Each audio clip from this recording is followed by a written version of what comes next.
Good morning. Man, they make it easy to do this show. The news doesn't stop. We have so much going on, and I'm so glad that I have Jonathan Emord here to break it down with me, running for state senate out of Virginia. Look him up, Jonathan Emord. By far one of the most knowledgeable constitutional experts I've ever listened to. Everything that he says, I kind of hang in the balance of it. So I'm really excited to bring him back here for you guys. I'm a big Jonathan Emord fan. I'll say it. We don't have a lot of politicians on here. You guys know how I feel about politicians. For whatever reason, all the stuff that I've talked to this guy while he's sitting in his own home via webcam, I kind of see his surroundings. He's a real deal guy. So I've grown to really like him. I've kind of grown to trust him a little bit. And so I'm excited to see what he has to say because we have a lot of news today. You guys know the conservative aunt last week was with the Trump family. Lots of cool pictures out there. He was with Tito Ortiz and their family. You know, it's political season. He's a political commentator with over 1 million followers. So this is a very busy time for him. He's out again today, last minute, but he's doing bigger and better things. He will be back next week, though. So that's good. Looks like I got an interview with Nick Palmisano and everything that's going on in Haiti tomorrow for our Patreon. So if you're not a part of our Patreon, it's less than a cup of coffee a month. By the way, we got a huge shout out to everybody in the live chats. This is a live production. I'll do that after the intro here. But today I'm covering the Francis Scott Key Bridge. More importantly, kind of like General Flynn gave a black swan warning. We got to figure out who General Flynn is first. So we talked to Jonathan about that. And then also we had a kind of a black swan warning by Ron Paul or Rand Paul. I'll figure out which one it was before we start the show. But one of the Pauls, Ron Paul or Rand Paul, gave us a black swan warning, all in time for this whole Russian thing to happen, this whole bridge thing to happen. So we'll kind of connect the pieces, see what's kind of a myth, what's kind of, rumor. And then this whole P Diddy thing that Katt Williams warned us about, which is crazy because we covered this on here weeks ago. What does it mean when Katt Williams said that everybody was going to be exposed in 2024 and he didn't care if it was Diddy specifically? I'm going to play that clip for you guys because now it's happening 3 weeks later. Everybody's being exposed. Kind of. You got Nickelodeon being exposed. We've got P Diddy. And is he on the run? Is he not on the run? What are his obligations? What's his constitutional rights here? Thank God we have Jonathan here to break that down. A quick breaking news about the Illinois Parole Board stepping down after they accidentally let go a man who stabbed an 11-year-old boy to death. I'll briefly touch on that probably at the end of the show if we have time. That was just some breaking news really fast. And then we gotta get with Jonathan on this whole social media Supreme Court justice ruling on this whole TikTok thing versus Twitter and freedom of speech. And he's going to break it down for us because that's really important to us, right? We all use TikTok, we use Instagram, we use Twitter, we use YouTube, we use Rumble. We're on all of it. So you can go and follow us on all those. There's nobody that knows the Constitution better than Jonathan Emord. So he's the guy to ask. He's not trying to kiss the tail of mainstream media or myself. He's going to tell you exactly what a constitutional litigator would tell you, which is exactly what the Constitution says and kind of how these laws pertain to the Constitution. So again, way smarter than me. So all of this and more on today's Failure to Stop's last call of the day. All of the political news to keep first responders informed and entertained 5 days a week. Brought to you by ghostbed.com/Wolfpack, factormeals.com/Wolfpack50, and The Wellness Company. Let's get to it. The growing calls across the nation to defund the police. To end policing as we know it. Off the charts violence in New York City. 11 people shot in just 8 hours on Sunday. This is about the police officers who every single day put on that uniform and they run towards danger when we run away from it. I almost forgot. The Boeing CEO is stepping down as well in the midst of the Boeing whistleblower outing himself, allegedly. That's big breaking news. So the CEO of Boeing is going to step down within the year. That's breaking news too. And I forgot to put that in the intro. Without further ado, because it's just so much. I can't waste any more time, guys. I can't waste any more time. I'm going to bring on Jonathan here. How do I add him to the screen? Boom. Do I do that? Oh, I do that. And then I do this. And then I do that. Jonathan, yes, good morning, sir. Good morning. Oh, I'm so glad you wore a hoodie today. Typically, I always see you in a button-up shirt and a tie. I feel like today you're going to be sweaty. because this is this is going to be a marathon. So buckle up. How is the Senate race going? Fantastic. We are today filing our petition for placement on the ballot with the Department of Elections in Virginia. Our attorney, Chris Woodfin, is making that submission today. So we will be on the ballot, and that's the next step. And now we pivot and begin the vigorous fight to win the nomination and to defeat Tim Kaine. So we are off to the races, as they say. That's great. Tim Kaine, backed by George Soros. If you're a first responder, law enforcement officer, you absolutely cannot be a George Soros fan. There's not a lot of absolutes in life, but that is one of those absolutes. You can't be pro first responder and then pro George Soros anything. So if you're in Virginia, you're a law enforcement officer, you're an EMT, firefighter. I mean, listen, even if you're a state trooper, you got to be, if you want real change, if you want better for the state of Virginia, you got to go and vote for Jonathan Emord. And by the way, he's a constitutional litigator and the CDC killer, the CDC slayer. Sorry, CDC. Is that right? CDC slayer? FDA Dragon Slayer. That's what they call me. That's what they. So I'm a huge fan. Speaking of which, we have the Wellness Company as a sponsor, which is backed by Dr. McCullough, Dr. Drew, and it's a pre-prescribed like kind of pandemic relief for the next pandemic relief, talking about Black Swan events. Oh, I don't know, but this guy's been in the CDC for a really long time. Dr. McCullough, one of the most important podcasts I think of all time was when Dr. McCullough went on Joe Rogan's podcast. And it was important because immediately after that dropped, they went after Joe Rogan hard, dropping the N-word. I mean, within days, they tried to just trash Joe Rogan, similar to the way that they tried to trash Russell Brand, and Michael Flynn, which we're going to talk about here shortly. It just kind of seems like if you go against this narrative, and I know we use that term a lot, this narrative, but it's really kind of apparent now that when you do speak out against whatever this narrative is, they will try to publicly humiliate you and crush you, even if it's not true. In the Michael Flynn case, there was a lot of untruths told that, and still to this day, if you try to Google Michael Flynn, you're not going to get anything current. You're not going to get anything that he's come to say in his own defense or anybody that said in his defense. All you're going to get is what happened in 2020 and 2021 when they ran his name through the dirt as some kind of a government spy for Russia. And it's crazy to me too, like how many conservatives bought into this hook, line, and sinker as well. And didn't really do their own research. Again, it just goes to show you that people are still watching mainstream media and still regurgitating what they say. That's very, very scary. But going back to the Wellness Company, use that promo code Wolfpack. Listen, they're going to give you your ivermectins, your monoclonal antibodies, your CPACs. If you're going on a trip, a vacation, they can give you your malaria pills. They can give you all the things that you need for travel or just for pandemic prepping. They can pre-prescribe you these. They keep up with it when they expire and all these things. They give you these nice little bags that are like different colors for whatever you need. But if you're a prepper or if you believe that there's another pandemic coming or another Black Swan event coming, know that Walgreens, CVS, Eckerd Drugs, if those still exist, those are all going to be rated first. And they're going to be rated by the worst people on the planet, or the people that are going through the worst time in their lives on the planet, I should say, which are your drug addicts. And they will do anything for those drugs. So that's the one place you have to stay away from in a pandemic, but that's the first place everybody's going to go. Not with the Wellness Company. You can go ahead and get logged in. They can get you all those prescriptions delivered to your house in a kit. So when that happens, you're good to go. So thank you, Wellness Company, for sponsoring today's show. Appreciate you. Let's jump into it, Jonathan. First of all, do you believe in Black Swan events? Do you think that's a real thing?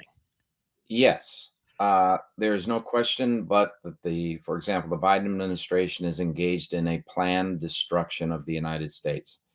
If you go, as I did, to the border, I went there in October, and you get a real detailed review of things I did from the CBP chief, you come away with the reality that you don't give people incentives to come here who are criminals, who are enemies of the United States, or who are going to form a domestic underground economy unless you want to bring down this country.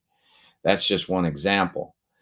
There are people within the government who are working to destroy this nation. You have a president of the United States who is a vegetable, who is a puppet of these individuals. He sold his soul to them. They are responsible for really the control and leadership of the Democrat Party today. And it is the case. You mentioned George Soros. Here's a person who has explained in writing that he views the United States as the principal obstacle to creation of a global totalitarian government. So that would that be the why? Because I know that you just mentioned that they want to bring down the United States. And I guess everybody's question would be why? Right. These people have really been a part of our government, believe it or not, one iteration, one generation after another, since the progressive era in our nation's history. Since the first federal regulatory agency in 1886, the Interstate Commerce Commission. And they are intent on circumventing and destroying the Constitution. They do not believe in individual rights. They do not believe that in free enterprise. They believe in a totalitarian control. They have a mistaken assumption, like George Soros has, that he will ultimately be the leader of this, or that his son Alex will, that basically they will be in a position to be controlling factors in this and will have their own wealth and their own power enhanced. And the reality is of communism that whenever it takes hold, there's a slaughter, and you have one strong man at the top, and everybody else is slaughtered or enslaved, and inflation runs rampant, and the economy's destroyed. That's what they want to do to this country, and they operate on this assumption that we are the principal obstacle to their acquisition of control.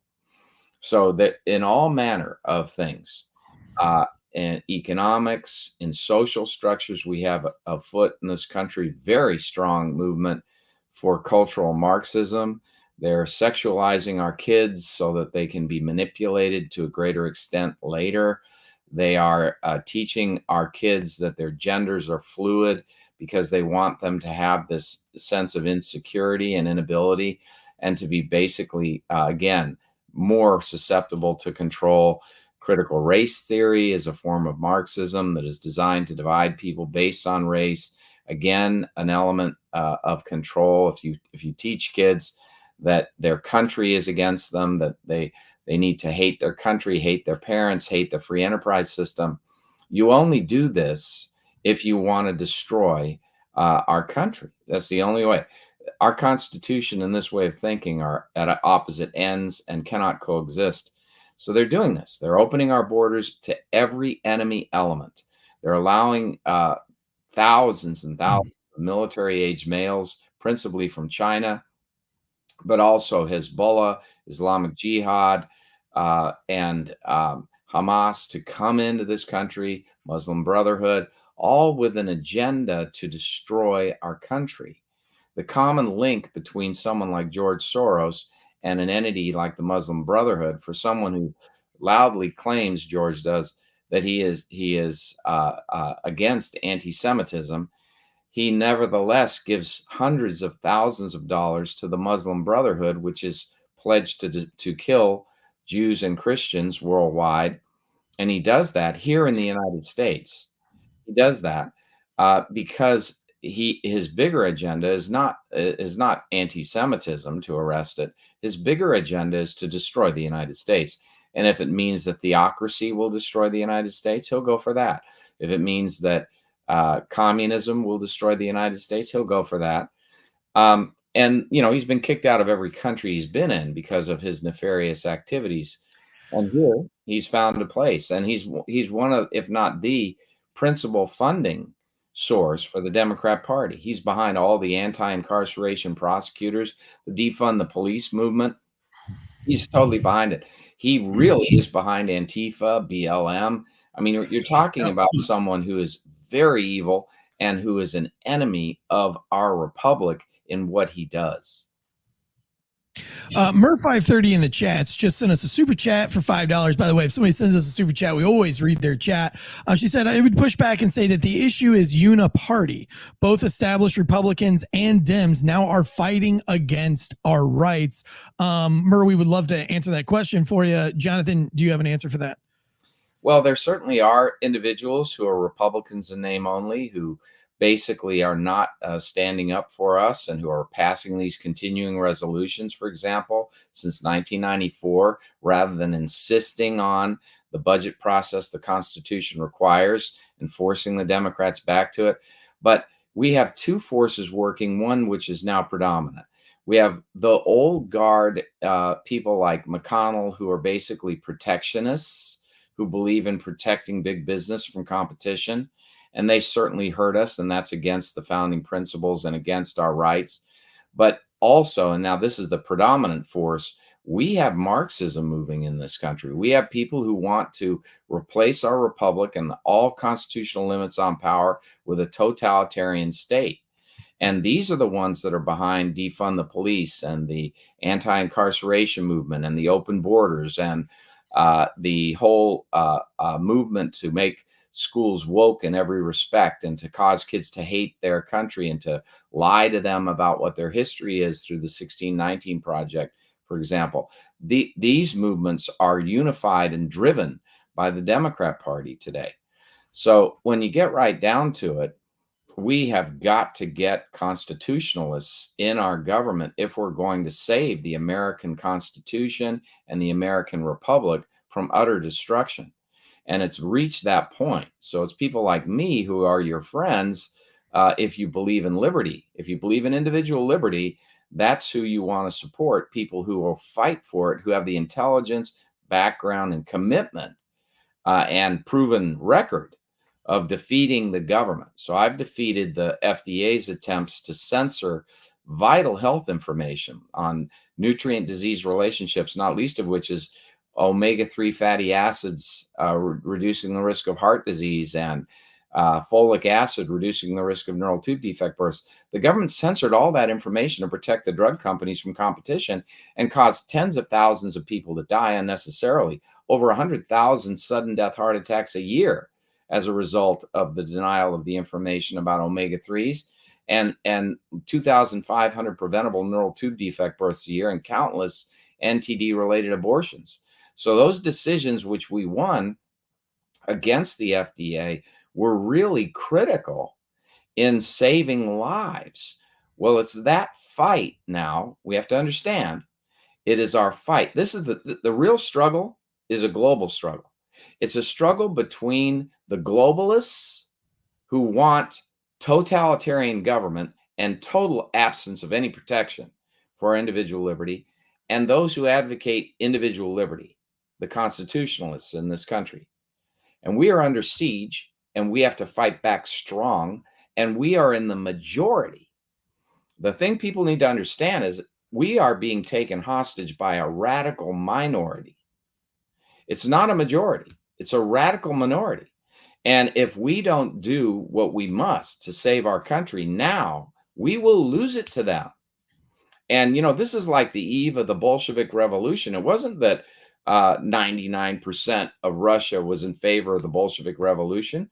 Only a small minority wanted the Bolshevik Revolution, but they gained the ability to exercise power through their manipulation and relentless quest to wrest Russia from the czars and transform it into a communist state. That same kind of movement is happening right now in this country. And we are the majority, but so many of us are not acting. If just in Virginia, for example, if 6% more registered Republicans were to vote in the upcoming election, there would be an overwhelming landslide in favor of every Republican who stands for these principles. So it's not that we don't have Republicans who are people who are bad. Of course there are. It's that the Democrats universally are adhering to this agenda. There are no more, Democrats who are civil libertarians. You can't find them. The Democrats that run the government are totalitarians. They believe in total government solution to every problem, which is not a solution, but a problem in and of itself. Yeah, let me ask you this, because we do have to talk about the bridge collapse. And Biden's statement on the bridge collapse was that the federal, I mean, he said it almost immediately, the federal government would pay for, immediately begin to rebuild this bridge on our government's time. He was very clear that the federal government was going to pay for this bridge, even though this barge was under a Singapore flag, and that everything on this thing had nothing to do with the United States. They're the ones that wrecked it. This barge has a pretty long history. It struck a pylon in Belgium. I mean, it's had several other mishaps, and yet it's kind of carelessly and recklessly come into our biggest East Coast port and had such a big malfunction that it tore down a bridge that could have been catastrophic. Had this thing been at 7:30 in the morning, 5 o'clock in the evening, this could have been catastrophic. And I just thought it was very strange that he was so specific in saying our federal government will pay to rebuild this bridge immediately. It's a very strange thing for the president to come out with very quickly, especially when we've seen stuff with Maui and how he was really he didn't say anything on Maui, not 1 day, 2 days, 3 day, 4 day, 5 days, 6 days, 7 day, 8 day, 9 day, 10 day. It was like somewhere after 2 weeks that he even mentioned the Maui catastrophe. Obviously we had the Palestine, Ohio incident. That he failed to mention. Why is it that this, and I want to go even like more red pilled with this, why did he come out so quickly on this bridge accident to say, one, within hours, that it's not a terrorist threat at all?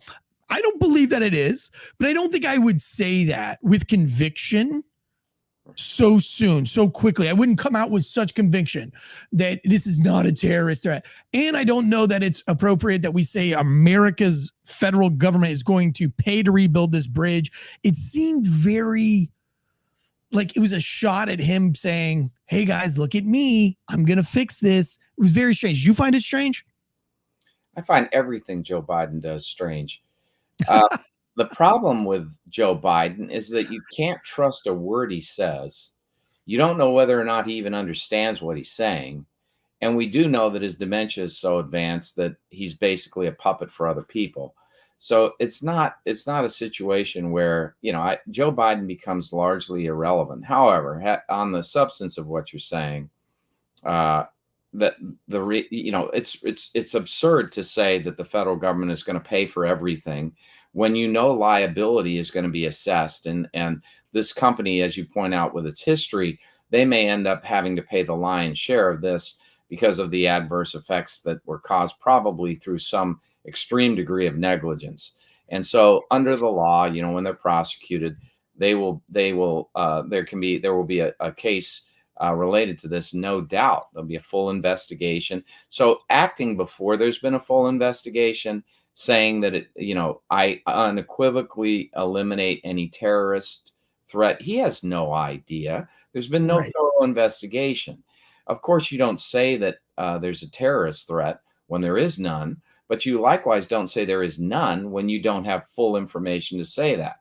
So he jumps the gun, and this is all part of a person who doesn't have control over his mental faculties. The other thing is that the liability, as you're pointing out, that we don't have taxpayers to pay for this if this company is responsible for it. You mean every time a company is responsible for it, they're going to bail out the company by paying for everything? No, we need to assess liability in addition to that.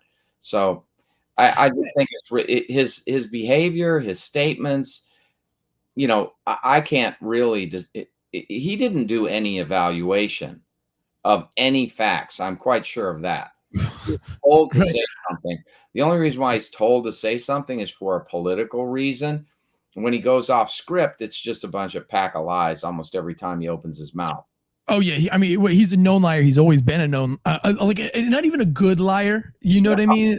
Some politicians are better than others. He's say the same lies over and over again. I mean, right. one thing about him is that, you know, you call him out on a lie, and then within a few minutes he'll say the same lie over again. The reason is that he doesn't have any register in his brain. There's no power of control over thought in Joe Biden. He's just like a running mouth. But what you do know is that it doesn't matter that, you know, he's lied in the past. He'll say the same lie again and again. And the reason is that I don't even know if he knows the difference between what is real and what is surreal or not real. Yeah, and I don't even think it was his. I don't even think it was he's the one that came out to speak about the barge hitting the bridge. I think he's just guided. Obviously he's not like, I want to make a statement. And they're like, yeah, let's make a statement, Joe. No, this was like, Joe, we're going to make a statement. Here's what you're going to say. And you're going to say, this was not a terrorist attack. You're going to say that we're going to rebuild the bridge. And again, after you only give Maui residents beans and then at the same time giving Ukraine billions, very strange. I want to get your take on this really fast, though, because this was from Michael Flynn, warning about a Black Swan event. And again, this is why I push podcasting. And what I really want to get to, the heart of this episode today with you, is our First Amendment rights and social media, and why there is such a push and there's so much propaganda going into trying to convince you that social media is the most evil thing. They weren't pushing this a few years ago. They're only pushing it now. And that's because of election interference, and because they know that what's going on social media, the quick exchange of information is confusing the election, and they have gone and said that. We played the clip last week, but I want to play this little thing by Michael Flynn. By the way, I mentioned Michael Flynn's name, and our viewers dropped by half. Over more than half. So thank you, YouTube. That's why you can follow us over on Rumble. It's so funny that as soon as you mention the one thing that they don't want you to mention, just catch up. Here we go. Let me play this. Let me know. Just make sure in the chats, you guys know how to do it. Hit yes if you can hear it, no if you can't, and I'll make corrections. Let me see here. I'm gonna go here. We'll add this to the stage here.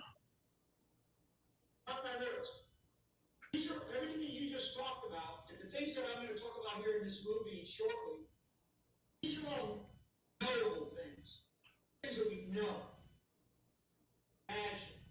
But these people are going to try to come up with their audience and your ability to influence. They're going to try to come up with things that are unknown.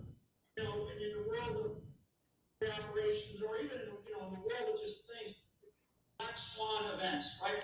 Black Swan events are things that nobody imagined could occur, and yet they did. Right, and then they have these incredibly, mostly devastating effects. So I think that's what we have got to be thinking about. I think as we talk to our audiences and we look for feedback from different people, all of these things, and then we have to be prepared on our side. We have to be prepared to immediately respond to these scenarios, right? Like, I think the scenario is these people just decide, look, there's no way in the world that they can win a legitimate, fair election, so let's not have one. So in order to not have one, how do they create the conditions in order to not have an election? Now, that's a scenario. It's not a scenario that I want to have as an outcome, but that is a scenario that I can imagine. So there you go. Kind of warning almost less than 10 days ago about some kind of a Black Swan event to retard the election. That's kind of a big theory growing. And then literally a week later, we have this big Russian confusion here. We have a mass shooting in Russia that we know that our government put out a warning to stay away from concerts specifically. If you saw that article where they were told to stay away from concerts, and then we have a concert shooting, and then almost immediately they come out with it's ISIS. Now, last I know, Jonathan, I'm a C- student at best, sir. ISIS came about during the Trump administration, and then all of a sudden we kind of like defeated ISIS as far as I know. And then I even heard about ISIS in years. And then now we are fighting Ukraine. So if I get this correctly, America hates ISIS. ISIS also hates America, fights against America. We destroy ISIS completely. 4 or 5 years later, ISIS comes back to help America by shooting Russia. What am I missing here? Well, I think ISIS has always been there and is still there and grows based on a number of events, not least of which is the ignominious retreat from Afghanistan by the Biden administration, giving over $16 billion of military hardware, the most sophisticated in the world, to the enemy, to terrorists, to the Taliban. And ISIS and Taliban were fighting one another. ISIS is a really comprised of terrorist organizations that kind of are fluid in that they flow from one type of group, Daesh flows into another group, and they pop up and engage in these terrorist activities. Now, whether or not they are responsible in Russia, or whether the Russian government did this itself, I have no idea. The evidence would have to show. About Flynn's statement about a Black Swan event, we can largely anticipate that there will be efforts to thwart the election. We know that we've already seen that in the 2016 election. We saw that before, even in the Bush election. Remember, with the Chads, the whole thing going on in Florida. There's been a movement afoot by groups, and they're funded in part by George Soros, many of them, to influence the outcome of elections in all sorts of ways. So it's not surprising at all. It would not surprise me in the least if some sort of extraordinary actions take place that interfere with the election. And I think we have to guard against it, and we have to ensure as best we can that we have a fair election.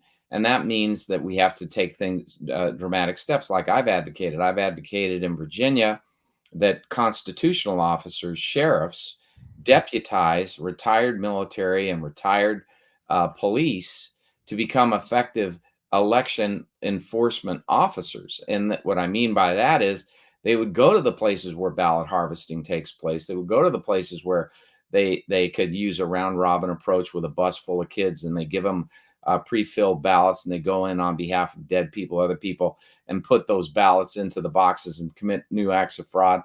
There are all sorts of ways by which you can interfere with people voting, delay their votes, encumber their ability to get to the polls on the last day. Most people know that in-person voting is principally done by Republicans these days.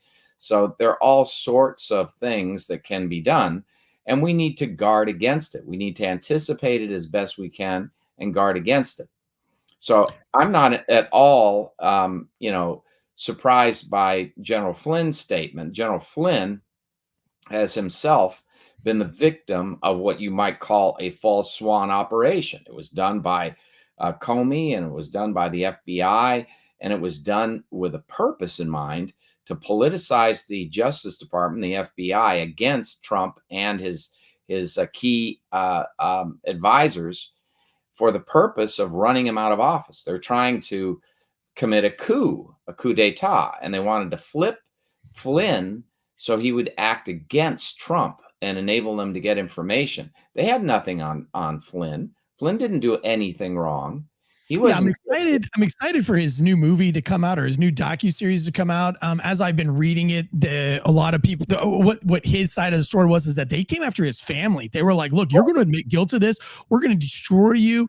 And I wouldn't have believed it had the Russell Brand thing not happened, had the Joe Rogan thing not happened immediately after he released his podcast episode with Dr. McCullough. It's so apparent now that that's exactly what they're trying to do. It's a character assassination, and unfortunately, General Flynn was kind of like the first one, so nobody really knew it was a thing. And unless you live under a rock, which, unfortunately, a lot of first responders do, because we bury our head under a rock. We don't want to know this news. That's what we're here for, to give you something else to research in your 12 hours sitting on your shift. They never had an adequate basis to begin espionage against Flynn, to put him under surveillance, and then to have FBI agents go in and try to induce him to make false statements. They never had a foundation for that. And Flynn having done nothing wrong, saw nothing at all problematic about having the FBI come in and talk to him individually. He didn't see anything wrong with that. The reason was that he just did not anticipate how corrupt the FBI was. And so and who could have really at that point have thought that without evidence they would pursue him and destroy him financially and ruin his whole life, and take him out of office, and have him become a pariah through false publicity. Character assassination is a very wickedly evil thing. If someone just imagine if someone says that you beat your spouse, you will immediately be thought of as someone who beats their spouse, even if you have never laid a hand on anyone. You will be immediately assumed to be that kind of a person. And first responders know this better than anybody because we lived through the Breonna Taylor case. I mean, they still say like 40% of Americans still think that Breonna Taylor was asleep in her bed and that the cops killed her on a no-knock warrant. We're very familiar with the character assassination. Sergeant Mattingly knows better than most of us. I have to do this ad break really quick, and then I'm going to come back and ask you. I want you to think about it while I'm doing the ad break, but I want to ask you of what your thoughts are on the Russian shooting and why they came out with ISIS so quickly. We've had mass shooters. We don't have manifestos. We've got a Vegas shooter that we don't have a motive for. We have a lot of shootings that even happen in our own home turf that takes days and weeks to come out with information from the government. Now we have speculations from media always, but I thought it was very odd that our government decided to come out very quickly and say that this was ISIS. And it's like, well, how do you know what happened in Russia in a mass shooting was ISIS so quickly? But in a mass shooting over here, we again take our time. So these are all very odd things. And then we're going to dive into the P Diddy thing and another Katt Williams warning on a Black Swan event, or not a Black Swan event, but maybe a Black Swan in Hollywood event. Okay, so Katt Williams predicts this P Diddy thing. We made fun of Katt Williams weeks ago, and damn it, Katt, you're right. Maybe everybody should have listened to you because it really seems what Katt Williams said is coming to fruition. But first, today, mental health, mental wellness starts with a good night's sleep. You can't make good decisions as a first responder if you're not getting good night's sleep. That's why we're proud to partner with GhostBed.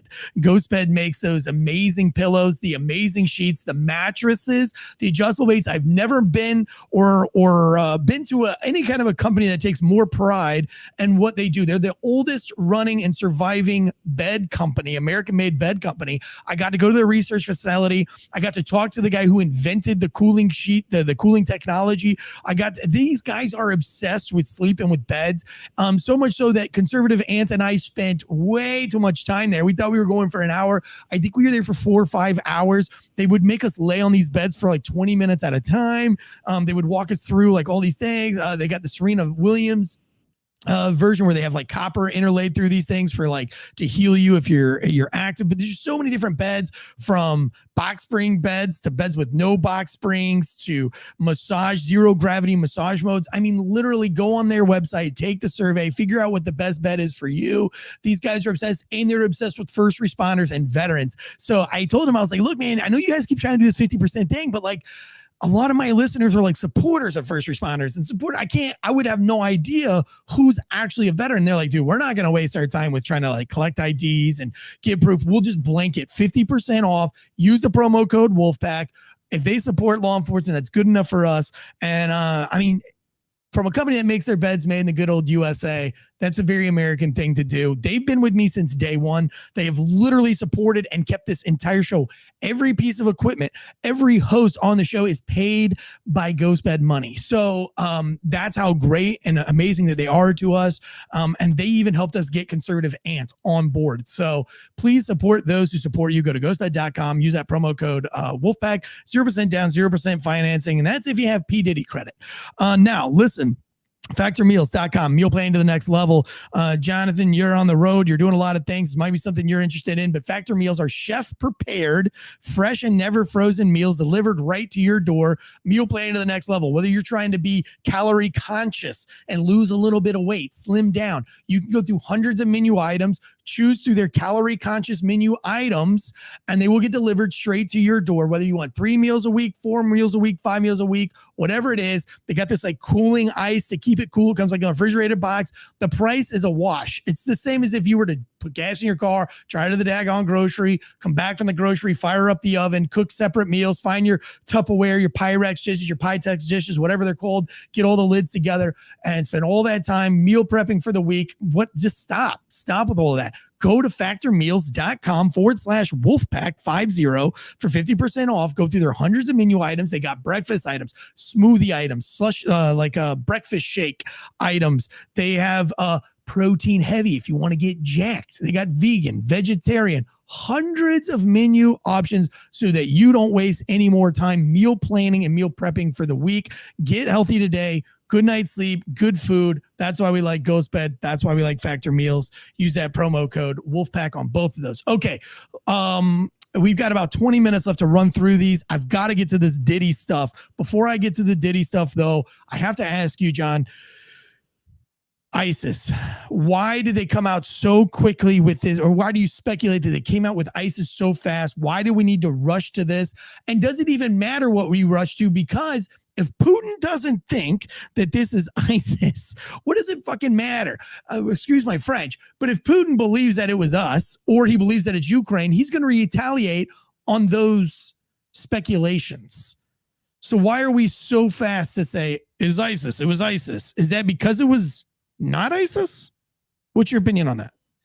Well, I think it's really a situation where, like as in the whole situation with the bridge collapse, you've got an immediate statement being made, and they're rushing because they're trying to appear to be in control and knowledgeable, and they don't care about the after effect. In other words, if it ultimately ends up being someone other than ISIS, if it's Russia itself or whatever, they don't care about that. They're using something as a political tool up front.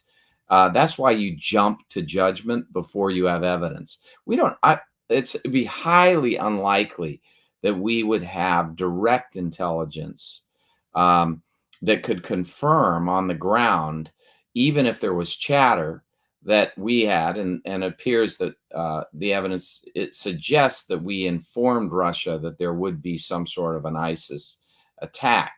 But even with that, you know, as you point out, it takes weeks and weeks and weeks to do the forensics necessary to establish whoever is responsible. And this administration just hops right to it. I think they're trying to make Biden appear to be a strong commander-in-chief because he's such a weak commander-in-chief. So you make him appear to be knowledgeable about foreign affairs and to be able to discern things that others don't know. One of which is who did this? Who really did this? Is it the Russians themselves? Did the Ukrainians do it? Did the ISIS do it? You know, so they jump right to it. They jump to a convenient political enemy, ISIS. But I mean, do they think we're stupid? We just saw this with the Nord Stream pipeline. I mean, I feel like this was just happened, and it only took, I don't know, a couple of months to figure out that the Nord Stream pipeline, all the theories that we were told on mainstream media, the ones that if you tweeted you were, anti-American, only to find out in the end that it wasn't Russia that blew up the Nord Stream pipeline, that it was in fact Ukraine backed by us blowing up the Nord Stream pipeline. So again, like they keep doing the same play out of the same playbook, because maybe they think we're idiots. There's no way. If ISIS says that they did it, if America says that they did it, if Russian says that ISIS did it, which that's what was tweeted out by the Democrats, then but the conservatives say that ISIS didn't do it. Well, we're now learning not even a week later, that Putin's not blaming ISIS anymore. He's blaming Ukraine, and that you got these guys that were allegedly headed back to Ukraine. And again, nobody even knows if he's telling the truth or not, so I'm not going to hang on his word either. I just think it's very odd when they come up with these definite answers. ISIS, the bridge collapse was not terrorism. The terrorism that happened in Russia was ISIS. It's very strange. Is it not? Yeah, again, I think they're trying to, it's an easy way to appear decisive. And so they don't care about the truth. I mean, Biden is notorious for lying. But in the moment, in the heat of the moment, when there's public attention and there's media opportunity, if he appears decisive, I think they think that will enhance his electability, even if he's ultimately proven wrong, because down the road, people will forget. They'll go on to something else. That's what the typical thing is. So they're in the news cycle and they're relevant because he's decisive. And I think that's the real reason why they have him open his mouth. Otherwise, why would they do it? Right. Guys, every time we have Jonathan Emord on, and only thing I can guess is because he's like so openly going against George Soros, our numbers drop in the live chats every single time that he comes on. I purposely left him out of the title thinking that would help. But it is wildly going on, especially on the YouTubes. I'm not sure about the Rumbles over here because I don't have a producer in here to help me out today. But if you could hit that like and subscribe button and share this on social media. Again, 99% of our listenership goes to audio. And that is why I always stress you guys are like, why don't you put more into your YouTube? Even though we put a lot more, right? We built the new set, we got the new cameras. But this is why I don't invest into our YouTube. Because once you're on this list of shadow banning, remember when we used to have like 400 to 1,000 people in the live chats back in the Mike the Cop days? And it's just gone down there, and we lost all of that listenership on YouTube on the last election cycle. I've never put any more stock into YouTube, but because I'm live on there today, and I apologize for all you audio listeners, 99% of you out there, I just have to explain because we have so many people in the live chats, and this is just not fair to them. And of course, Dakota S, this first time in the chats, let's go. But it's just apparent that when we get Jonathan Emord on, a guy who goes against George Soros, that it cuts our numbers in half. And that's YouTube for you folks. That's why we don't invest in YouTube, and we invest all of our money into audio. So here's what it is. All right, let's jump into this P Diddy thing really quick. I have to share this. Now I'm proud of myself in some ways because Tanstradamus predicted that the 2024 was going to be like nothing you've ever seen before. It was going to be absolute mayhem and chaos. I do believe I feel crazy, right? I feel crazy saying it, but I feel like the Black Swan thing is real and that they are going to retard this election in every way possible. And the fight goes to social media. And there are certain outlets, certain tools, when everybody's trying to make it, when mainstream media and big government is trying to make you hate something, it's because it's not working out for them. Why does the government need to care about what entertainment you're consuming unless it's physically hurting the government?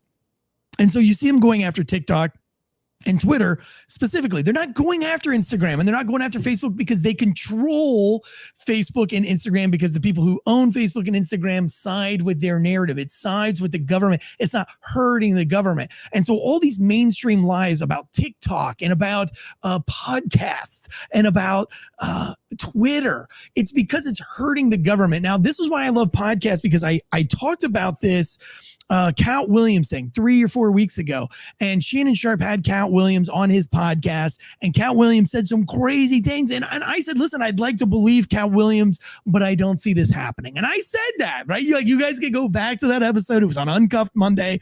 It was our Society and Culture News, and I said, Katt, I believe what you're saying. I said, I believe what you're saying, homie, but there's not going to be a day of reckoning in 2024. You sound crazier than Tanstradamus, Katt. You sound crazier than me.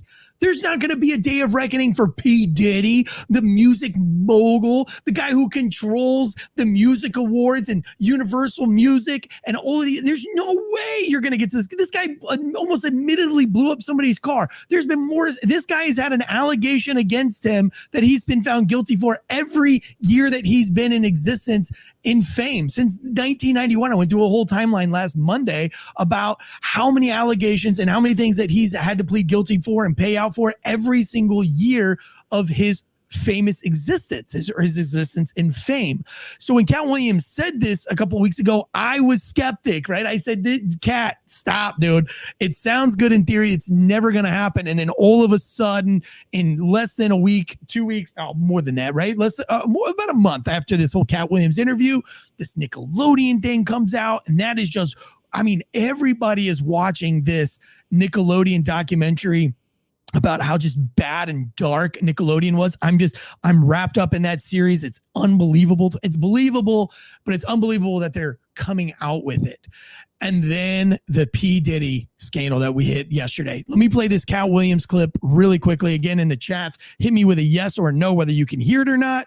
I'm just going to play the part where he talks specifically about P Diddy and this day of reckoning, which I remember very specifically saying, I don't think so, Katt. And boy, was I wrong. All of these big deviants is all catching hell in 2024. It don't matter if you Diddy or whoever you is. All lies will be exposed. That's all.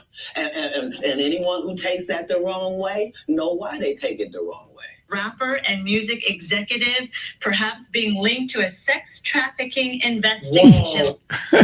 So I just think that is a crazy. Tanstradamus missed it. I missed it. I didn't think, that Katt interview, Low Rent in the live chat says that interview was good. I thought it was a great interview by Katt Williams, but again, his foreshadowing came across as so crazy that I think that people just kind of wrote that interview off. And now we see all of a sudden it's really coming true. John, let me ask you this. Speculation that P Diddy's on the run. What is your take on this whole P Diddy thing? Well, as a constitutional lawyer, I appreciate that anyone who is accused of something is entitled to a presumption of innocence. I have to say that sex trafficking is a rampant, horrific situation in this country that is just so abhorrent. And we know that there has been a lot of allegations associated with all sorts of figures in Hollywood and associated with P. Diddy and others. And there has yet to be, serious legal action. Well, maybe now is the time, and maybe Katt got it right. Maybe 2024 is the year. Maybe they have been gathering evidence. When you do a raid like that, as your listeners and viewers very well know, there's a lot behind the scenes that has gone on in gathering enough to show probable cause that a crime has been committed and to convince a judge to issue a warrant to allow that to happen. Now, that wasn't the case in the Trump thing because we had the FISA courts, which were secret courts, and they weren't Article 3 courts. But to get a judge, typically, to issue a warrant, particularly in the case like this, you really would have to have something that raised the specter of probable cause of a crime being committed. We don't know what the facts are. We're going to find them out, though, and we're going to see what the allegations are against him, and he's going to have to present a defense. Now, I always have suspicions about anybody who doesn't immediately return when they're outside the country and something like this is going on. I think that when you don't face the music, the question is, well, whether or not you might actually be guilty of something. So I think it's wise for anyone who is accused, who's going to face justice one way or the other, that they come in and face up to it. But in this situation, we know it's going on. We know it's going on. We have to ask ourselves, in the particular case of P. Diddy, what did he do? And what is the evidence that we have? And until we get the evidence, until we have proof, and until there's been a jury trial and he's convicted, we can't say he's guilty of anything. Yeah, I totally agree with you. I've been following the suit and what's alleged in the suit, and it looks like there are lots of receipts. But again, going back to even like through my childhood, there was just always this kind of like, Diddy did a lot of bad things, and he just never he never had to face the music. He never got his comeuppance. And so it's like, I wasn't surprised, but the amount of the video evidence that they're saying is being presented, the cell phone evidence, the text evidence, I can kind of go ahead and foreshadow. I can Tanstradamusly predict that P. Diddy's always been a pretty vile human being. I don't think there's any secret there. So I can see why he doesn't want to face it. I can see why he doesn't want to come back, because he knows he's going to have to answer to a lot of nefarious things. And he's flirted with the devil quite a bit. And, you live by the sword, you die by the sword. So I will be interested to follow this case. But I think it's more interesting. And I like how you said that, 2024 would be the year. I would say that the reason why Katt Williams would know that was because he's already been interviewed. maybe the feds have gone out, have gone and interviewed Katt Williams about what his know-abouts. And then he's like, oh, I'm not allowed to talk about it, but something crazy is going on, and 2024 is going to be the day of reckoning. And so maybe that's where the Katt Williams prediction comes from. Wayne in the chat says, Katt Williams, let me see, I'm pull this up here really quick. Katt Williams is starting to look like Alex Jones. Some stuff is outlandish, but then there's big things that get revealed later on and that we call him crazy for. Yeah, I can see that. Guns in Cafe says he met Mr. Emord about 2 weeks ago. We had a good conversation about the border situation. Guns in Cafe has been following us for a hot second here. We're on social media with him, so that's awesome that he got to meet up with you. Kudos to you. Wayne also says Diddy sounds way too close to Diddler. How is that not surprising? Also, I saw that the Nickelodeon kind of blob also looks like this Star Island that we're starting to learn a lot about. Now, I haven't done the fact checking myself. I haven't gone and looked at the real Nickelodeon blob versus the Star Island, but I'm seeing some comparisons on social media, and it makes me go, so I'll dig into it, but I haven't dug into it yet. For you guys listening, thank you guys so much for tuning in with us. If you have any questions, we got about 5 minutes before we wrap up the show. I love it that the live chat's starting to pick up. It means a lot of you guys are out there sharing the show out for us and saving us here. If you have any questions for Mr. Emord real quick, go ahead and throw those down in the chats. In the next couple of weeks, my kids got invited to go back and skateboard with Tim Pool and the Tim Cast guys at their new skateboard location. So that's coming up. That'll be really fun. Tomorrow, looks like I'll have an interview with Nick Palmisano and the Save Our Allies stuff. We're going to be going over what's going on in Haiti. How did it get started? Where will it end? So I will be traveling on the road tomorrow, but it should be just a great interview with Nick Palmisano, one of my favorite people fighting the good fight. He's a Ranger, used to own Ranger Up. And so that's going to be a really good interview. If anybody's got anything else, do you have anything else that you want to close for, Jonathan, coming up with your election? Well, I'm just so grateful to all of our volunteers. We have the largest volunteer organization of any candidate in Virginia. We have a massive army of volunteers who came out and spent hours and hours, day after day, to get over 12,788 signatures from voters to put me on the ballot, and over 400 signatures over 500 in every congressional district in Virginia, all 11 of them. And it's a massive undertaking. And they told us that we had to pay $400,000 to some ridiculous company to do this. And then when I said no, they called back the next day and said, it's $100,000 we'll ask you for. It's crazy.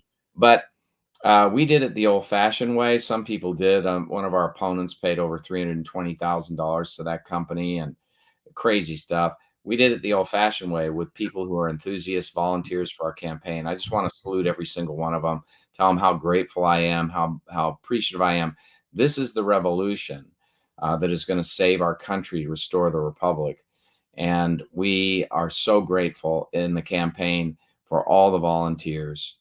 It's remarkable. And now we turn our direction to defeating our opponents in the primaries and to winning the battle against Tim Kaine to save our state from the ruin that he has brought it over the last 12 years.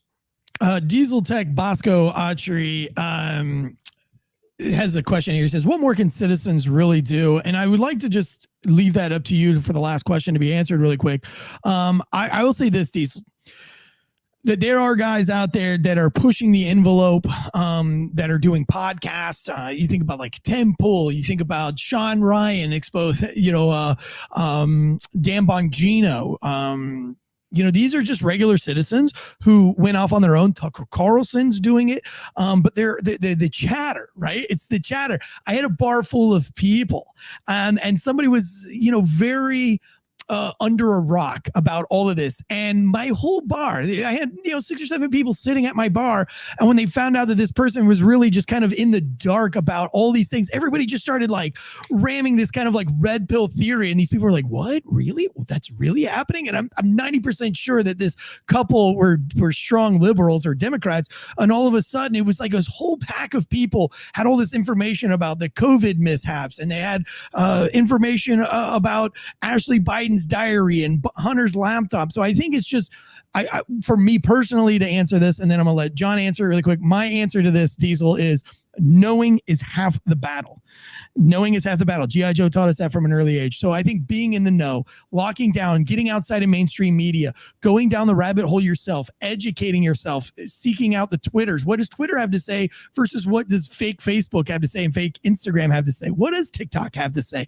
What's the other side of the story? And then it's up to you to decide what's true and what's not. But you got to remember that one side is trying to keep you from knowing another side of the story, and that's never a good thing. So I encourage you to find your media or your news in various different places. I follow Breaking Points for a liberal point of view. For a Democrat point of view, I follow Breaking Points. I think it's a great podcast that fairly delivers the news, and I want to see what they have to say. Then I also check out Russell Brand and what he has to say. Then I go and I check out Don Bongino and see what he has to say. And then I go to the libertarian side of things and go after see what Tim Pool has to say. And then I go with the far right ring people, and then I have a couple of far lefties that I like to poke into. So I try to get all my information from various sources, and then I ask a lot of questions. Jonathan, what do you think that citizens can do more of in 2024 to kind of save the republic? Those of us who love this country, who believe in the Constitution, who believe in individual rights, we are in the majority in this country. What we have to do is turn that majority into an active majority and take back the country from the radical minority that is controlling it. And that means you have to open your mouth. You have to tell others, even in inconvenient conversations, what you really think. And you have to stand up for your kids, and you have to stand up for your community, and you have to stand up against all this movement to do our nation in. And you have to vote. You really do. And I know there's voter fraud, and I know there's all this corruption that we have to deal with. But if we go in overwhelming numbers, we as a majority, those of us who believe as we do, and we vote, we win even with that fraud. So we have got to do it. We have got to save our country. And if we don't get active, if we don't stand up in the face of this, we will lose our country. Just think for a minute. If what we've seen over the last 3.5 years happens again for another 4 years, do you really think you can survive the inflation? Do you think you can survive the crime? Do you really think that your kids are going to be safe? Do you think that we're going to be a country at all? I mean, really, we are at the last hour. We've got to stand up. This is it. If you fought for your country overseas, fight for your country at home right now. I mean, if you didn't fight overseas and you're feeling a sense of guilt about that, then stand up and fight for it here now. It's the time. We've got to do it. Well, we appreciate you, Jonathan. I don't want to take up too much of your time. I know you gave me an hour, and we're at an hour and 2. I want to respect that time. Thank you so much for coming on again. Please get out there and support Jonathan Emord. Listen, we'd love to do a live event with Emord and his team. Maybe we can do a meetup in Virginia closer to election time, or when it really comes down to the crunch. I'd love to see a lot of you guys there. Make sure you follow Jonathan Emord on social media platforms to stay in tune with what he's going on. Spread the word to your Virginia lovers out there, because Virginia's for lovers. All your loved ones in Virginia, let them know about, there you go. That's what you can do as a citizen. Reach out to anybody you know in Virginia and just at least put a bug in their ear. Hey, have you heard of this Jonathan Emord guy? He's going up against George Soros. Ended at that. Corn Pop was a bad dude is in the chats. He says, did I miss it? You missed a lot. It was a fun-filled show. It was packed. Guys, from myself, from Jonathan Emord, ghostbed.com/Wolfpack, factormeals.com/Wolfpack50, The Wellness Company, all the producers, Jonathan Bates and Ted Legg, from everybody here at the C-Minus Media Network. Have a wonderful day. We'll be back tomorrow for sports news, and then a big case breakdown with police law news on Friday as our special guest. And then we had some Patreon content from Nick Palmisano and the Save Our Allies on Haiti. So if you're not part of the Patreon, it's less than a cup of coffee a month, $3. Join the Failure to Stop Patreon, and you'll get that exclusive Patreon content of my interview with Nick Palmisano in person, all about the Save Our Allies in Haiti and what's going on abroad. So we'll see you guys on the next one. Cheers.